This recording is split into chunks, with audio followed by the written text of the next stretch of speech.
روزی ملا نصرالدین تصمیم گرفت که سخنرانی مهمی در مسجد داشته باشد. مردم جمع شدند و با اشتیاق منتظر حرفهای ملا بودند.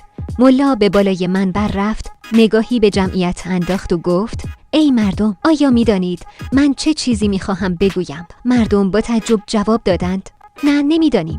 ملا سری تکان داد و گفت: خب اگر نمی‌دانید پس دلیلی ندارد که حرف بزنم. و از منبر پایین آمد و رفت. روز بعد مردم دوباره جمع شدند و این بار آماده بودند.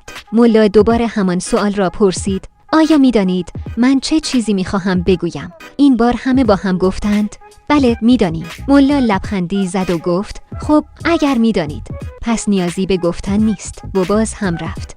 روز سوم مردم نقشه‌ای کشیدند. وقتی ملا همان سوال را پرسید، نیمی از جمعیت گفتند بله و نیمی دیگر گفتند نه. ملا کمی فکر کرد و گفت: خیلی خوب، آنهایی که می‌دانند به آنهایی که نمی‌دانند بگویند. و باز از منبر پایین آمد و رفت. اگه خوشتون آمد چنل رو ساب کنید و ویدیو رو لایک کنید.